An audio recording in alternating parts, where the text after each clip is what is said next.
تعالى شما را خیر بده.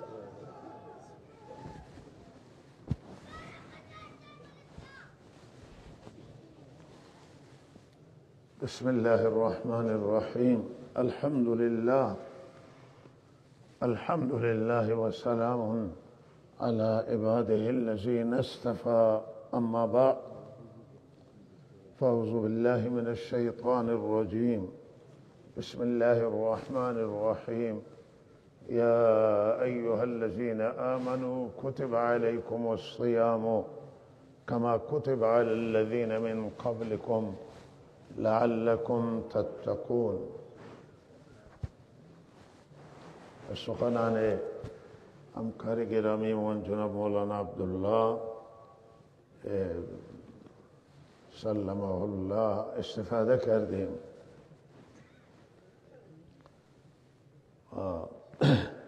در رابطه با آیه شریفه که تلاوت شد مختصر توضیحات در این فرصت بتوانم خدمت شما انشاءالله. با امید این که الله تعالی آنچه که رضامندی اوست، رضامندی پروردگار، همون به زبان بیاورد و آنچه که مایه خیر برای بنده و شما الله تعالی زبان ضعیف و ناکس این بنده ادا کن بفرمایند. بسیاری از عزیزان و بسیاری از مردم دنیا روی بعض مسائل و احکام فکر مقدار اشتباه دارند. اصل و احکامی که وضع شدن در شریعت اسلام فلسفه اونها را و حکمت اونها را آنطور که باید متوجه بشن متوجه نشن و برداشت های ممکنه بعض نادرستی از احکام بکنن و اصل چیزی که برنامه اصلی در وضع این احکامه و فلسفه کلیه این احکام هست اینه که الله تعالی میخواد این انسان بسازه.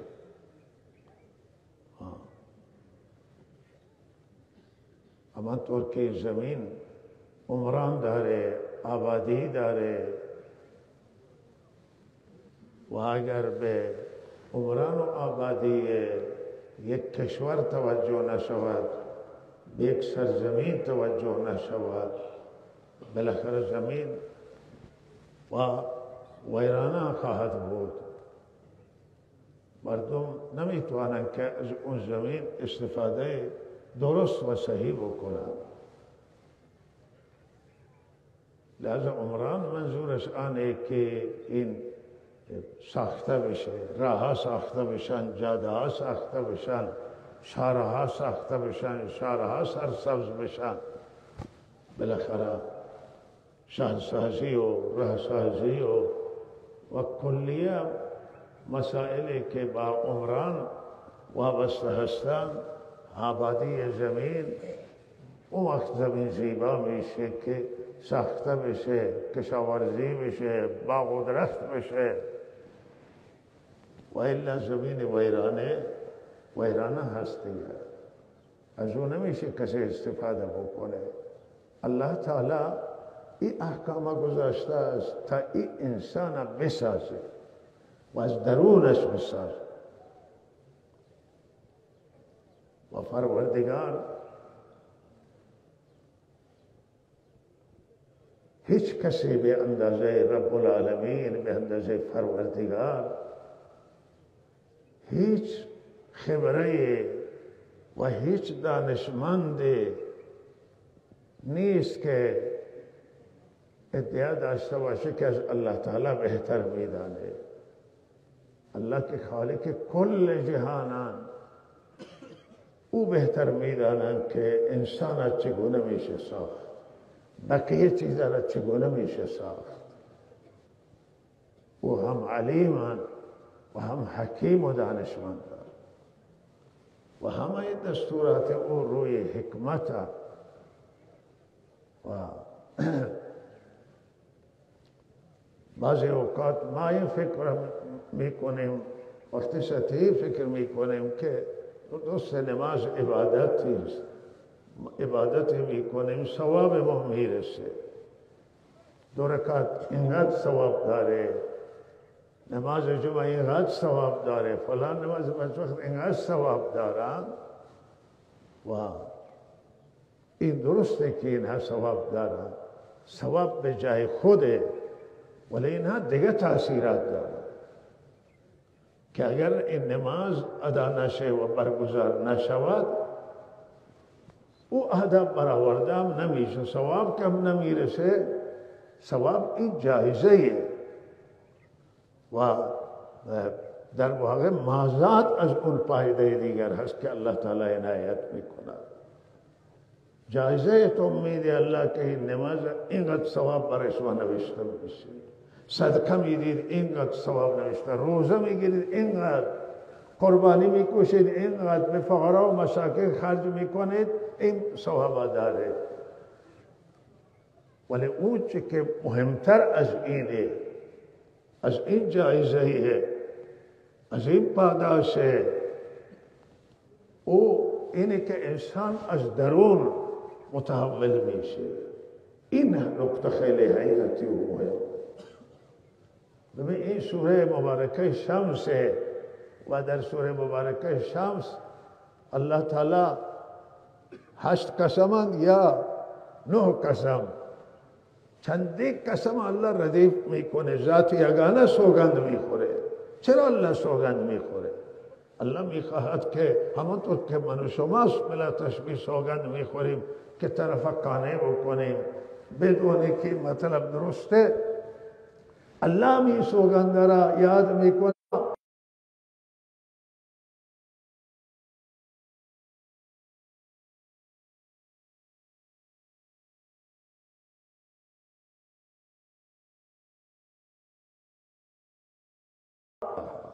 والشمس وضحاها والقمر إذا تلاها والنهار إذا جلاها والليل إذا يغشاها والسماء وما بناها والأرض وما طحاها ونفس وما سواها فألهمها فجورها وتقوى قد أفلح من زكاها. این همه سوگند یاد کردن که رستگار شد اون شخصه که نفس را تزکیه کرد و نفس را پاک کرد از درون. نفس از درون پاک میشه. نفس پاک میشه یعنی چه؟ یعنی از دل شرک دور بشه، از دل ریاکاری دور بشه. نفس پاک بشه یعنی از دل تکبر و خودخواهی دور بشه، از دل بخل دور بشه، از دل حرص دور بشه و انسان بندگی بندگان نکنه، برده بردگان نشه، بلکه بنده تنها الله بشه. وارستگی یعنی همین. انسان به وارستگی برسه، وارستگیش آنه که از این عیبها خلاص بشه، از درون متحول بشه. و وقتی از درون متحول میشه این انسان در دنیا ارزش پیدا میکنه، پیش خدا ارزشمنده، پیش خلق خدا هم ارزشمند میشه. انسان متواضع، انسان وارسته همه دوست دارن، اما نفرت میاد مردم را از متکبر، از خودخواه، از جاه طلب. مردم نفرت میاد از انسان حریص، کسی که روحش گرسنه و سیری را نمیدانه و حرام و حلال جمع میکنه. انسان از کجا؟ از اینجا که به وارستگی نرسیده، از اینجا که تزکیه نشده، خود را به مال دیگران میاندازه و دست به مال دیگران میاندازه، دست به ناموس دیگران و حیای دیگران میاندازه. و انسان عیسی نیست که همه متنفرن از او، نفرت میکنن. ارزش انسانیت در اینه که انسان بشه، انسان واقعی بشه و انسان ساخته بشه. مهم این نکته که پیامبر اعظم صلی الله علیه و سلم وقتی تشریف آوردن و فرستادگان آن حضرت به تربیت یافتگان آن حضرت که صحابه کرام بودند، اهل بیت اعظم بودند، وقتی که به ایران آمدن در همون جنگی که با ایران در گرفت و پیش فرمانروای ایرانی آمد او و نماینده یک سرباز را از صحابه فرستادند و او سوال کرد که شما چه میخواهید و شما برای چی آمدید، چه میخواهید؟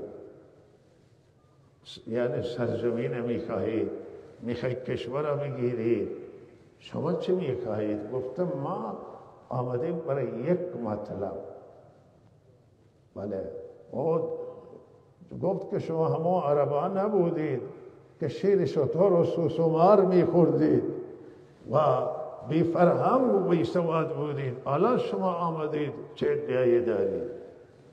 گفتم بله ما همون عرب ها بودیم که شما میگید. و گفتن که ما ذلیل بودیم و ما را شخصیتی آمد و به ما بیداری داد و ما آمدیم الان که شما را از بندگی بندگان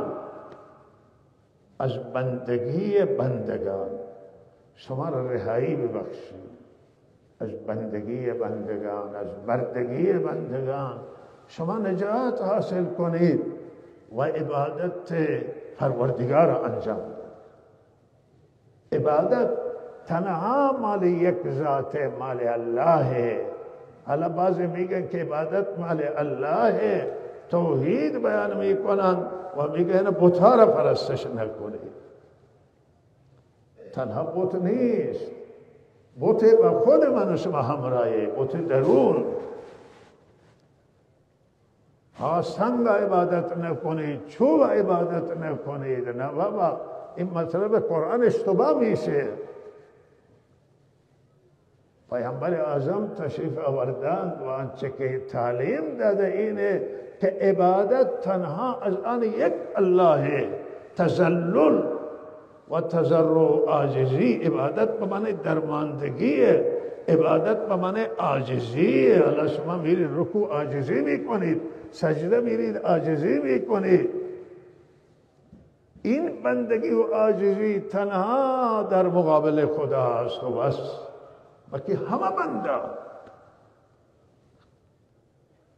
ایاک نعبد و ایاک نستعین.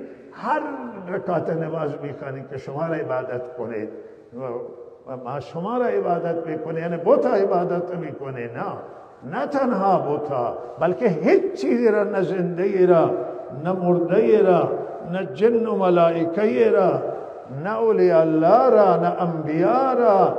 عبادت هیچ کس توی دنیا نیست. ایاک نعبد، تنها عبادت الله، و ایاک نستعین، تنها استعانت از پروردگار.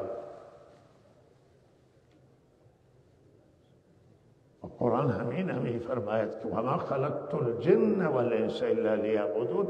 برای یک نقطه پیدا شدن،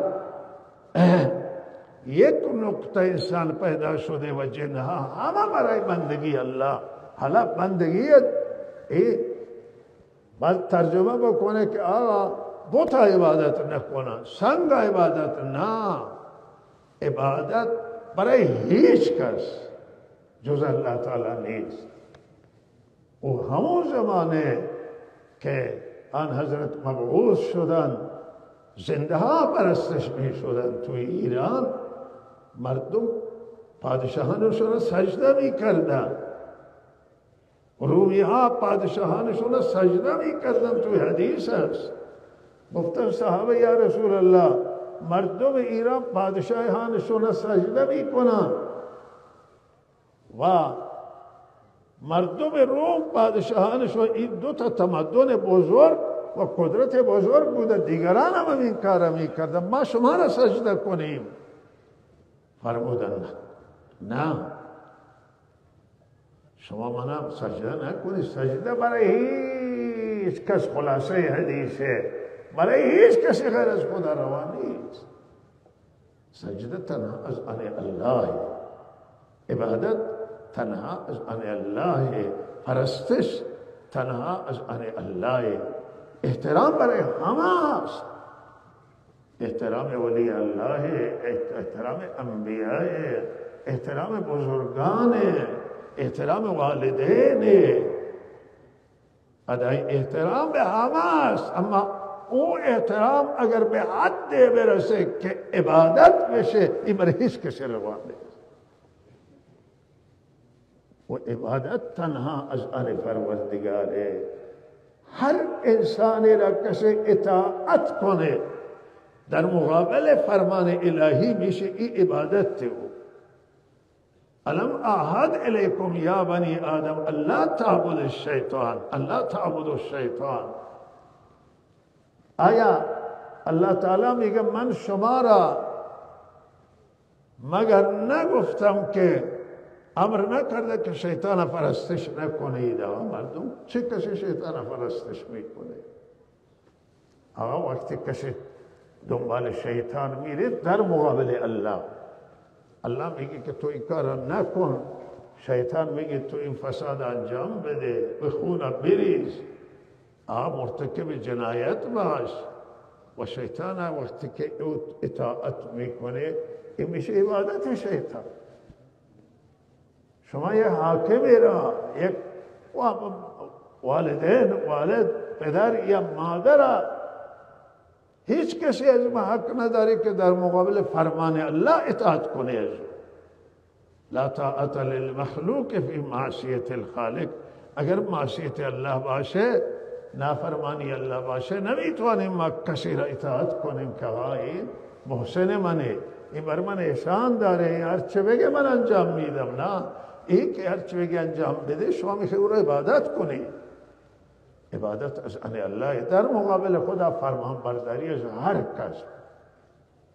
در مقابل الله تعالی وقتی که کسی دنبال نفس میره، نفس پرست کیا هستند؟ دنیا پرست کیا هستند؟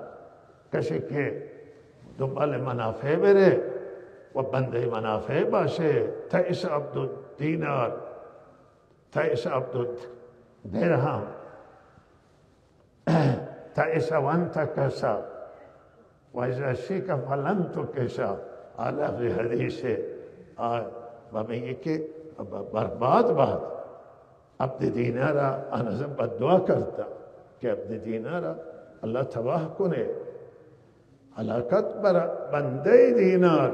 بنده دینار همینه که آقا دینار دستش بیفته، مالکی باشه، مال مسجد باشه، مال بیت المال باشه، مال مردم باشه، مال هر کس باشه به جیب بزنه، این بنده دیناری، بنده خدا نیست. بنده خدا این کارا نمی کنه.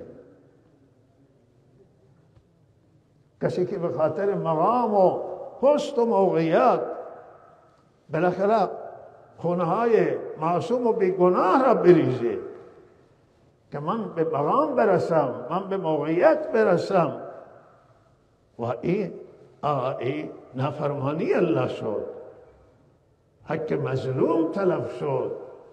و لحاظ این پرستش، این منافع پرستی، دنیا پرستی همینه. پدر بلند میشه فرزند میکشه برای منافع، فرزند پدر میکشه. همین اتفاق توی همین زودی ها در یکی از بلاد رخ داد که فرزند بلند شو پدر کش که به جای او پادشاه بشه، پادشاهی او را بگیره. و لحاظ این بندگی شیطان، این بندگی نفس، این دنیا پرستیه.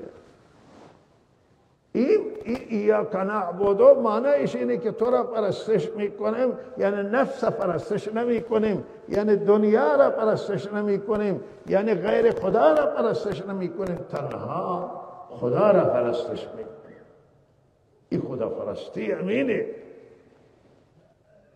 و این نیست که آقا بگه من بر سر توحیدم و آقا بت عبادت نمی کنن ولی بره آدم بکشه، بره راه ببنده، بره اختلاس بکنه، بره جنایت بکنه. آقای چه خدا پرستیه؟ اشتباهی خدا پرستی نیست، شیطان پرستیه. این همونه که الله فرموده شما شیطان اطاعت نکنید، من شما را گرفتن، شما شیطان را پرستش کنید. چگونه پرستش کنید؟ همه پرستش ها. هرچه که به امر شیطان انجام بگیره و انسان بره به راه شیطان و راه خدا را ویل بکنه، این میشه پرست.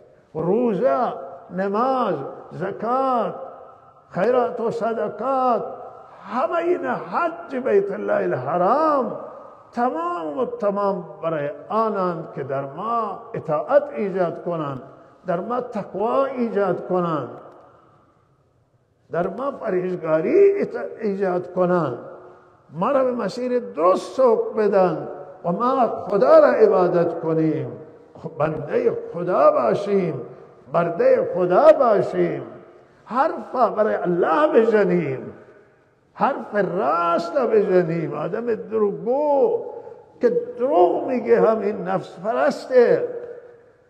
و برای چه کذب انقدر سنگینه که فرمودند که قرآن میگه الا لعنت الله علی الکاذبین، لعنت خدا بر دروغگو. قرآن میگه لعنت خدا بر دروغگو.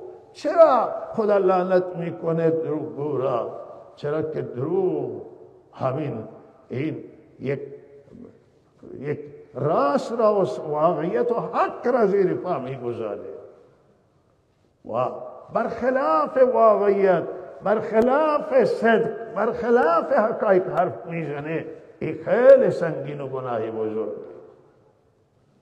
روزه آمده تا همه این حرام به مسیر تقوا قرار بگیریم. روزه از درون میسازه، متحول میکنه. الان شما آب و نان و اینا همه حلال نمیخوری. برای چه؟ برای اینکه الله دستور داده، برای اینکه الله اینا را در روز حرام قرار داده. ولهذا این تمرین داره. ما میشیم برای آن که طول سال خدا را نافرمانی نکنه. بقیه سال آب بخور، نان بخور، حلال بخور، در روز در شب حرام نخور، کار خلاف نکن. چرا؟ همین عبادته. ان اعبدونی هذا صراط مستقیم. ایاک نعبد ما خلقت الجن والانس الا لیعبدون. عبادت الله اطاعت پروردگار. و این حیاتی و مهمه عزیزان من. الله تعالی ما را به آینده روشن و درخشان بشارت میده. به چه آینده؟ بشاره بهشت میده قرآن. به هر وقتی احکام انجام میدیم. چرا بشارت بهشت میده؟ چرا که این عمل ما را میسازه و ما میشیم یک بنده انسان پرهیزگار. الله من شما را پرهیزگار بگردد. میشیم یک انسان میرسه، انسان وارسته میشه، وجودش مفید میشه برای خود و برای جهانیان.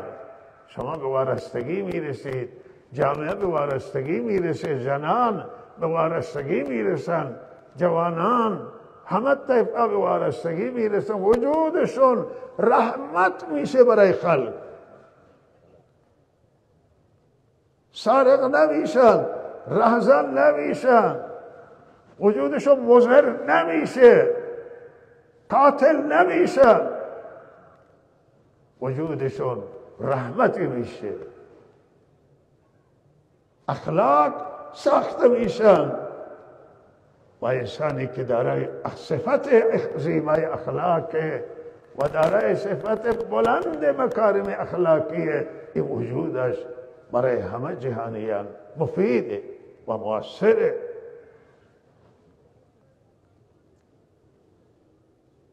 تو این احکام توش حکمت موجوده. انسان به انسانیت واقعی میرسه، انسان نمونه میشه، انسان کامل میشه اگر مؤمنی بر حق بشه. مؤمن نما نه، مسلمان نما نه.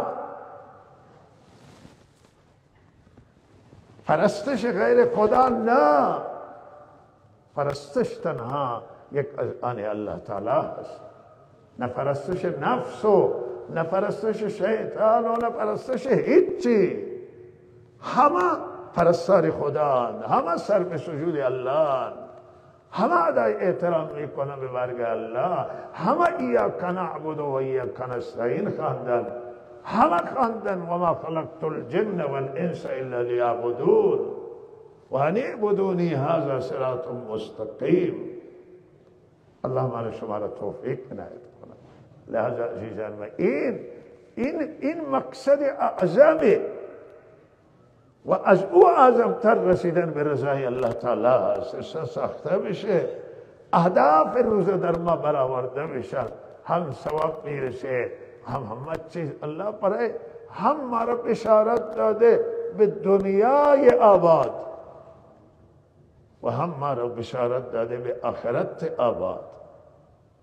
وقتی که ما به مسیر صحیح حرکت کنیم، راه درست بریم، ساخته بشیم،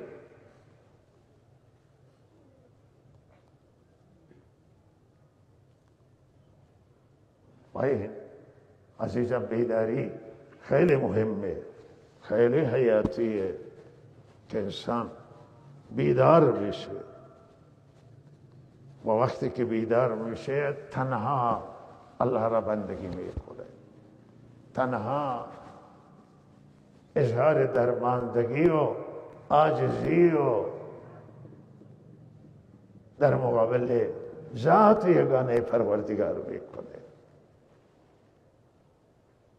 همه بنده خدا هستند، همه بندگان خدا، ولهذا بندگی از آن بندگان نیست، بندگی از آن الله و اوست که مالک همه هست و خالق همه هست و محسن همه هست و هر چه داریم از الله داریم و هر کسی که ما را تعلیم بده، ما را آموزش بده، سبب خیر بوده، به او احترام میکنیم، به او دعای خیر میکنیم، حرمت برای همه انسان ها میگذاریم، احترام به همه انسان ها میکنیم و همه انسان ها محبت میکنیم و همه انسان ها، کل انسان های روی زمین با ما مشارک اشتراکات دارم، ما با همه مشارک منافع داریم، مشترکات داریم،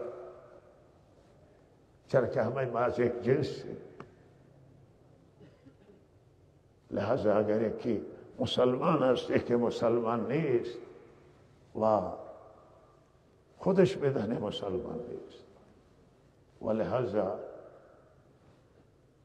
همه انسان وقتی انسان اینها حرمت دارد و الله تعالی در قرآن همین میفرماید ولقد کرمنا بنی آدم، همه فرزندان آدم احترام داده، نمیگه تنها مسلمان من دادم و بعضی تعصبات خشک که از او مسیر اصلی دین انسان خارج میکنن.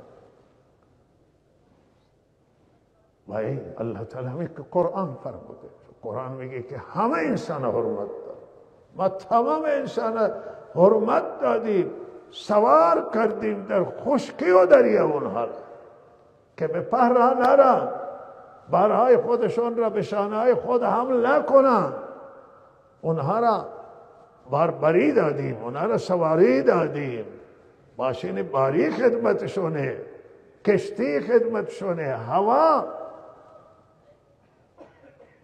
در خدمتشون هست که با هواپیما اونها بارهایشون را نقل و انتقال بکنن.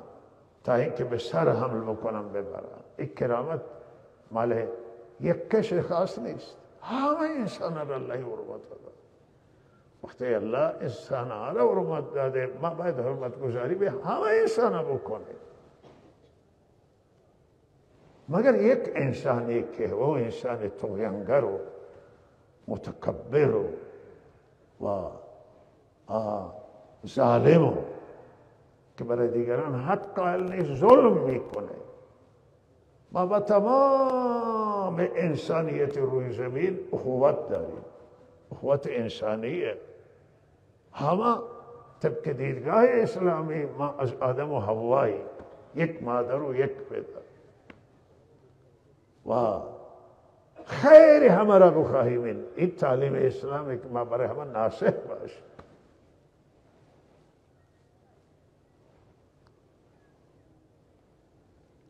به همه احترام قائل باشیم، به همه حق قائل باشیم، حقوق همه را مراعات کنیم، خیر خواهی بکنیم، نیکی بکنیم. لا ینهاکم الله عن الذين لم يقاتلوكم في الدين ولم يخرجوكم من دياركم ان تبروهم وتقسطوا اليهم ان الله يحب المقسطين.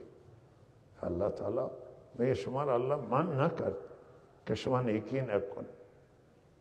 شما با همه غیر مسلمانان نیکی کنید. اینجا بحث غیر مسلمان، بحث بتپرستانه، بحث اونایی که توحید قبول نداره خودش پاسخ میده. ولهذا باید ما حق را رعایت کنیم. خوردن مال او حرامه، به احترامی به او حرامه، و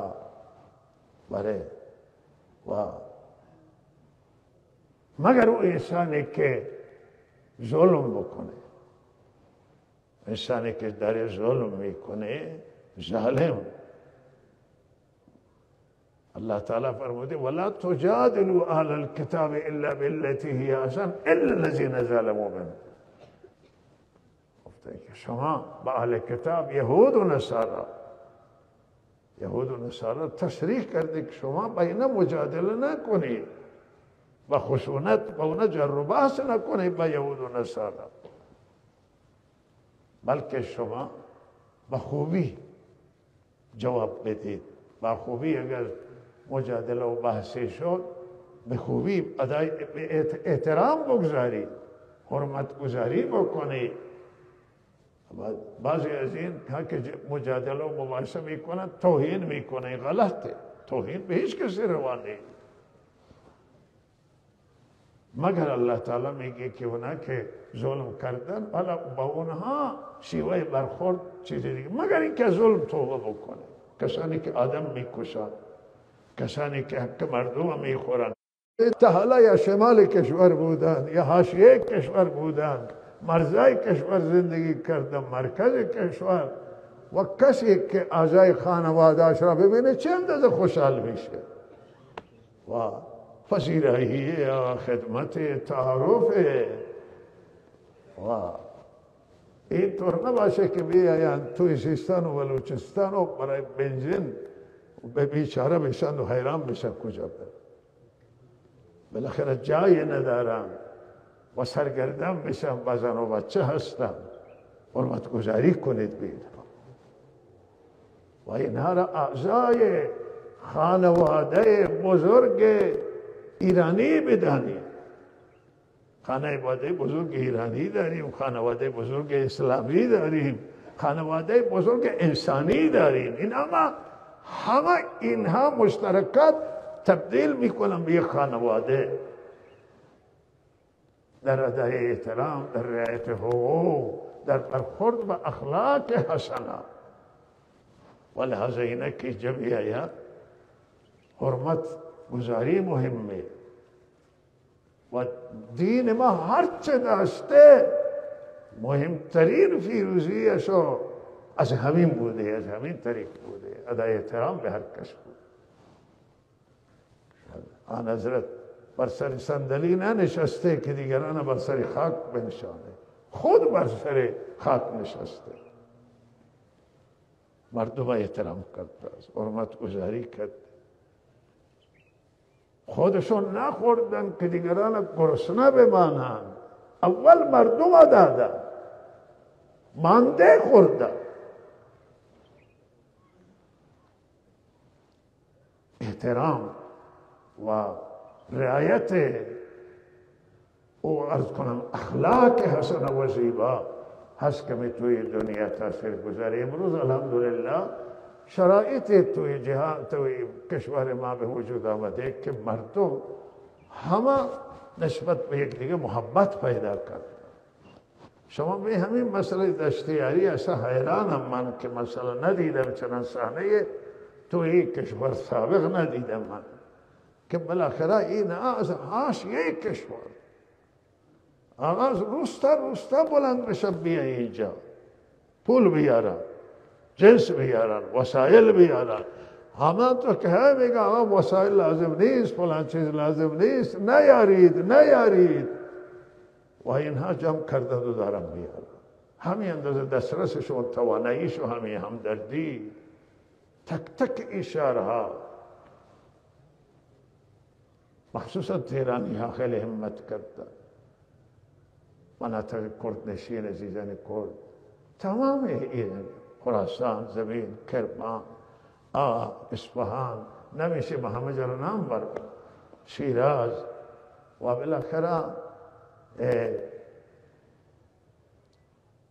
بندر عباس، هرمزگان، بوشهر و تمام استان، کدوم یکی گلستان، از هر جا هر کسی بالاخره کمک به این مردم برسه. همدردی، این بیداری یعنی همین محبت پیدا شده. مردم ایران به یک دیگه محبت پیدا کرده و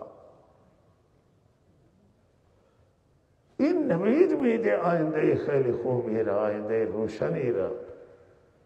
نفرت و کینه و فرار از یک دیگه و فرار انسان از انسان و این هیچ نتیجه نداره.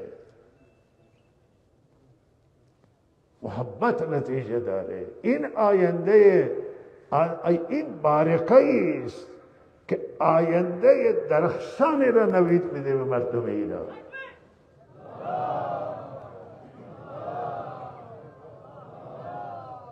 و آینده این مردم ایران خوب توانایی دارن، خوب شایستگی دارن. اگر از مردم ایران اعتماد میشد بر سرشون کار گرفته میشد که این مملکت گلستان بکنن.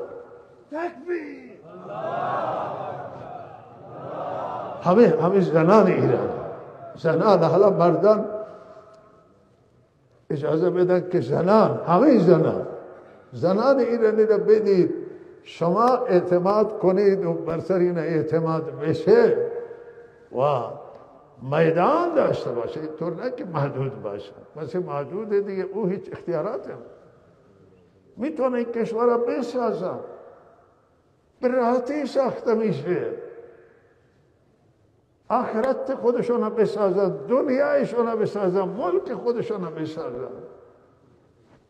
اینا را الله توانایی داده. مردم ایران مردمی هستن که من این نیست که تعارف میکنم، یعنی من شناختی که دارم، من روی شناخت خودم.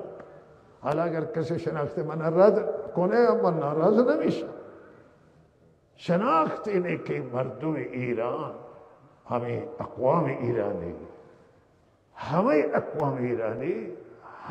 این مردم ایران از بهترینان مردم دنیا است. این مردم خوبی هست و الله تعالی این ملت بهترین رحمت و برکاتش را در این سال جدید الله تعالی بر سر این ملت نازل بکنه، بر مردم ایران نازل بکنه و نگرانی و پریشانی همه الله تعالی سر مردم ایران، مردم فلسطین و غزه و همه کسانی که توی دنیا مظلومند و سرزمین هایشون اشغال شده و نگذاشتن که به سرنوشت خودشون دخیل باشن و به مقدرات خودشون دست داشته باشن. اینها را الله به سرنوشتشون برسانه و مشکلات حل کنه و به امید این پیروزی توصیه به رانندگان عزیزانی که سوخت کشان که همیشه با احتیاط رانندگی میکردم، به ویژه این روزا استان من میزبان مهمانان از سطح کشور، بله همه رانندگان ما توصیه میکنیم نه به خاطر تنها خودتون، اگه که تنها خود باشه بد میشه همون خودپرستی، به خاطر امنیت خود، جان خود و امنیت همه تردد کنندگان که توی جاده تردد میکنن، برای امنیت و سلامتی همه این مردم،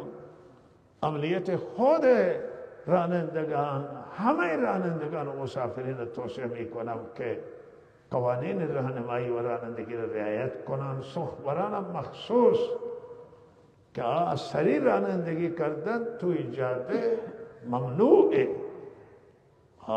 جان خود به خطر میفته، جان دیگران به خطر انداختن حرامه و از لحاظ شرعی کسی که از حد مجاز سریعتر رانندگی بکنه قاتل حساب میشه.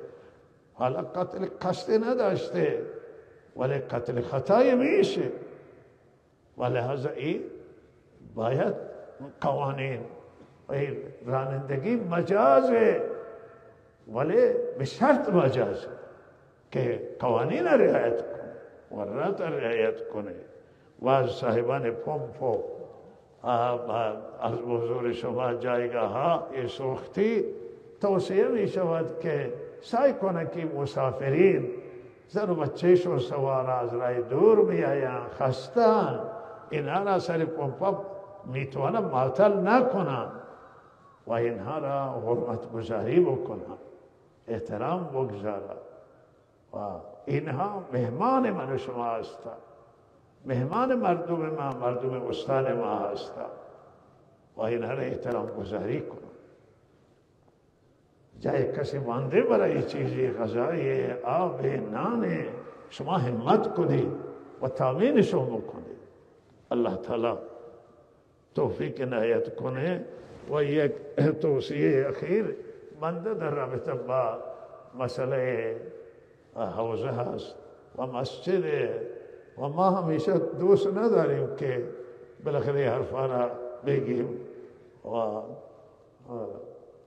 ولی بالاخره به یک اندازه باید که شما را میخوام فقط در جریان بگذارم که با این وضعیتی که امروز هست توی کشور و بحران اقتصادی و بحران‌های مختلف مواجهیم.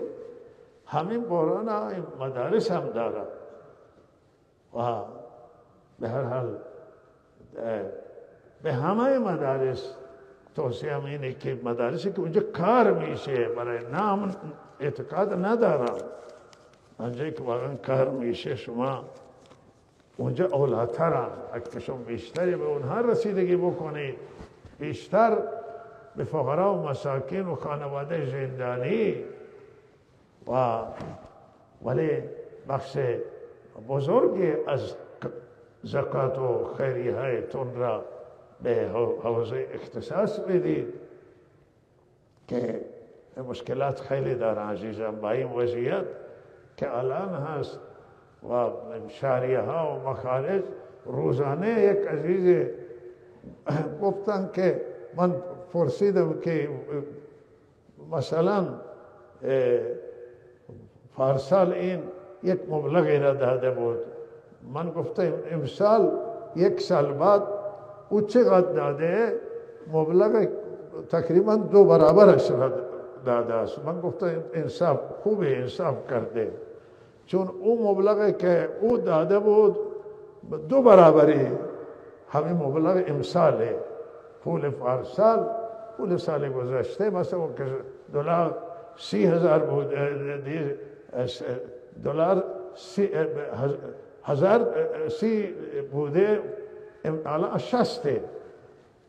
بالاخره این دو برابر شده، دو برابر هم رد شده است و این دو برابر شما رعایت کنید. ارسال 100 تومان به حوزه دادید، الان بیاری 100 تومان، این 100 تومان شما چیزی نمیشه و شما به هر حال به مدرسه بیشتر توجه کنید انشالله. اسباب زکات و از جیب مبارک خودتون بدید، خودتون بیارید و برسونید.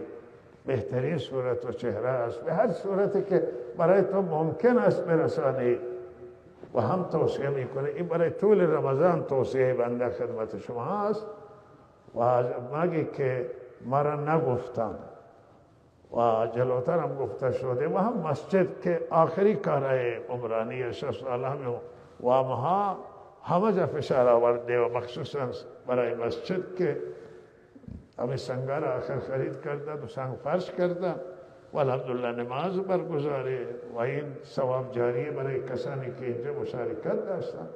مسجد هم مورد توجه خاص قرار بدید، دعای خیر کنید و دعاهایتون خیلی مهمه و این به هر حال این مشکلات ها که الان این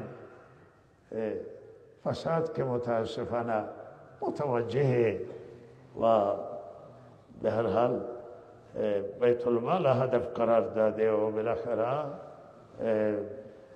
سرمایه های ملی را این فسادها خطرناکه و این بالاخره مشکلات کل از همین ناحیه، تمام از همین ناحیه دیده میشه که جایی که هیچ کسی گمان هم نمیبره و بعد متوجه میشه که چه خبره و این برای هیچ کسی چیزی نمیمانه.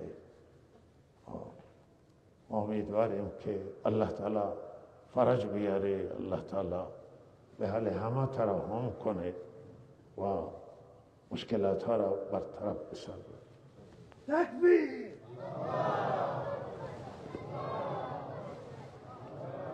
الحمد لله رب العالمین. یا الله، یا رب العالمین، ای خالق توانا، ای پروردگار عظیم، ای خدای که خالق همه این آسمان ها و زمین و جهانی و همه این موجودات، به تسبیح تو، به ذکر تو، به سجده و تعظیم تو، هر چیزی به مناسبت حال خود به تو ادای احترام میکنه و همه تو را میشناسند و همه شناخت دارم با تو، ای خدای عظیم و ای رب اعظم. یا الله، همه ثنا و تعریف، همه و تمجید از آن تو است، همه بندگی از آن توه، همه خوبی ها مال تو هن یا رب العالمین. ما بندگان توییم، بردگان توییم، به تو بدهکاریم. یا رب، ما را توفیق بندگی عنایت فرمای. خدای عظیم، ای رحمان بزرگ، درخواست داریم که در این ماه رحمت، ماه مغفرت، ماه عفو گناهان، ماه شب قدر و ماه قرآن، نزول قرآن، درای رحمت و درای بیجات را بر ما بکشا و ما را دریاب پروردگار بر رحمتای بی‌پایان. ای رب العالمین، یا الله، یا اله العالمین، یا ذا الجلال والاکرام، ما گناهگاران، ما انسان‌هایی که زندگیمون در خطا رفته، اشتباه مرتکب شده ایم، حق مردم ضایع شده از دست ما، حق نزدیکان، حق انسانهای دورتر، حق تو خودمون را یا الله و گناهگار و مقصر میدانیم نسبت به ذات یگانه تو حقوقت و نسبت به حق بندگان از ذات یگانه تو عذرخواهی میکنیم و معافی میطلبیم. یا الله ما محتاج توییم، ما درمانده ایم، ما پناهگاه غیر از تو نداریم، ما دربی غیر از درب تو نمیشناسیم. یا الله دربار تو امید ماست، نام تو امید ماست، نسبت به تو امید مایه. یا الله ما را در این ماه رمضان بساز و از تمام آلودگی های درون و بیرون پاک بگردان، از سر تا پا ما را شست و شو بفرما، ما را بشو یا الله با آب عفو، آب مغفرت و بریز بر سر ما را شست و شو کن، دلهای ما را پاک کن از همه آلودگی ها و هواها و هوسهای ناجایز و نادرست. یا الله دلهای ما را پاک بگردان، از لوس و آلودگی گناه و شیطان پاک بگردان. یا رب همه خطاها و گناههای ما را سر ما بردار و استغفار میکنیم بیامرز و ببخش ما. به درنگ جنگ نابرابران، جنگ ناجایزان، یا الله تو بهتر میدانی و یا الله بندگانت مظلومان یا الله دارای هر عقیده و مرامی هستند، یا الله مظلومان داری، یا الله گره کشایی کن، یا الله مشکل کشایی کن و مشکلات حل کن. و یا الله ما به دربار تو امیدواریم، ما به رحمت تو امیدواریم.